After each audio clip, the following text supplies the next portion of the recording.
August 27th of 2001, Sue, my sister, was raped and murdered, and her home and her body were set on fire in an effort to destroy DNA evidence. This horrifying story started 6 months earlier when Sue Weaver did something many of us have done. She hired a company to clean the air ducts in her home.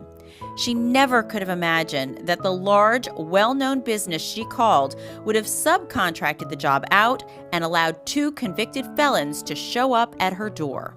One was a twice convicted rapist, and the other one was his supervisor that had done time for breaking and entering. Both men wore uniforms with the company's name on them, but neither were hired by the store, and neither of them had had a background check. If they'd only done a criminal background check, she might still be alive. The convicted sex offender, Jeffrey Allen Heffling, is the one who returned to the home.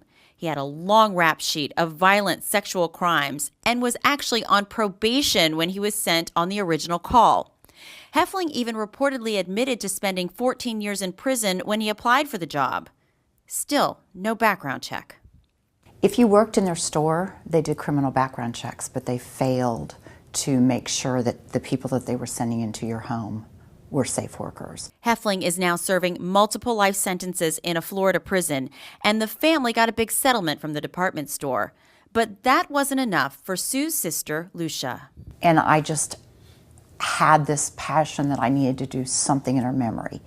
And I had actually made a promise to her at her memorial service that I would make a difference in her memory. To fulfill that promise, Lucia created the Sue Weaver Cause, which stands for Consumer Awareness of Unsafe Service Employment. Cause works to get businesses that send workers into consumers' homes to adhere to safety and security standards that include annual background checks for all employees. This does not mean they're trying to keep people from re-entering the job market. Air conditioner repair is taught in prison. Plumbing is taught in prisons. That is still a good thing, but those workers, I believe, should not be sent into consumers' homes. They need to work in commercial environments where they are supervised and vulnerable, especially women, are not at risk in their own home. We firmly believe, like every single person in the background screening industry, that everyone does have a right to work, just not every job is right for everyone. Lucia urges everyone to ask some serious questions before allowing a service provider into your home. Are they doing thorough screens? Are they screening everybody? Or are they just screening some of the people? Is it random? How often are they screening? You know, somebody could work with them for 10 years and have committed multiple crimes in that 10 years, and if the employer doesn't do reoccurring investigations, they're not going to know that. These answers might not be easy to come by in this day of call centers and national providers, so she recommends several ways for people to protect themselves. One of the things that we say is don't be home alone.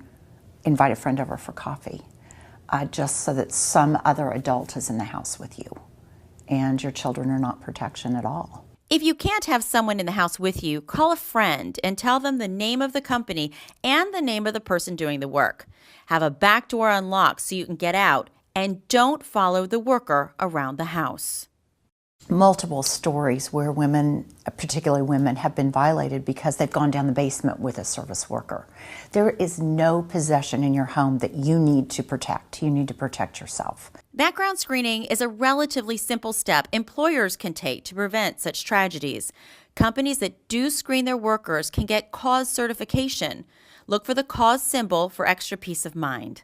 For more information about the Sue Weaver Cause, visit SueWeaverCause.org.